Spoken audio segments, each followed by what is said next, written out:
Ayan guys yung ating nabaliling guys. Oh. May 3 buwan, 4 na buwan yata nabaliling yan. Ayan ngayon, okay na siya. Ginaya ko lang yung sa ibang bansa guys. Ang ginawa ko, binunutan ko yung buntot, binunutan ko yung pakpak. Ayan, umayos siya. Parang sa kanila ganun ang ginagawa nila. Walang gamot-gamot. Then, tingnan nyo guys. Oh. Binunutan ko lang ng pakpak, binunutan ko ng buntot.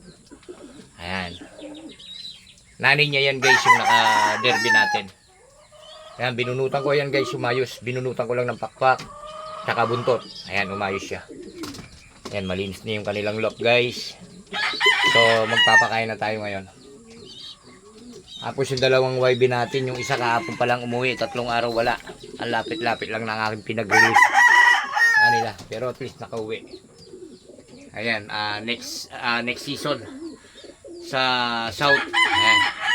Babanatan na natin yung Man Paradise Lot na yan. At saka yung galing kay Boss Arnel Lop. Ayan. Marami tayong pang South nito guys. Ayan, abang-abangan lang natin.